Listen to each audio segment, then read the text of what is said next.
In the early days of video games, the music was not an art form. It was a functional sound, a simple, looping melody designed to fill the silence.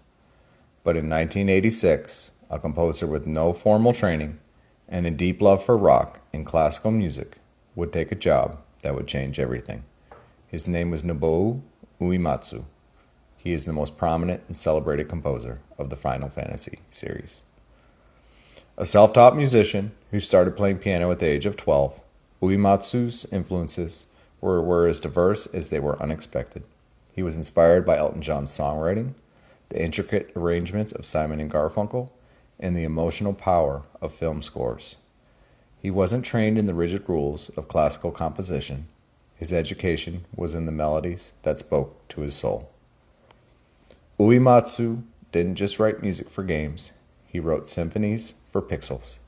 In an era where game music was limited, he dared to bring a cinematic scale to the medium, creating sweeping orchestral pieces that evoked grand adventure and sorrow.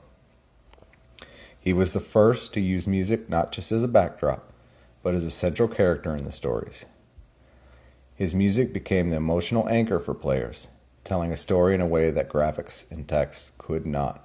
It's the reason why a single piece of music from a game decades ago can instantly transport you back to the moment of triumph, loss, and quiet reflection.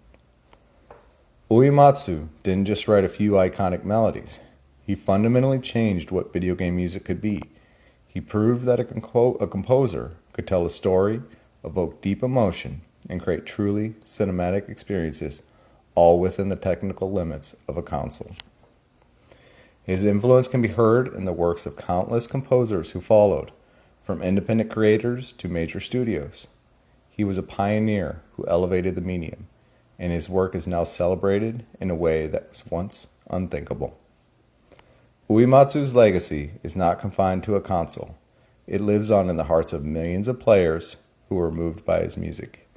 If you are new to his work, we invite you to experience the emotional power he poured into his melodies.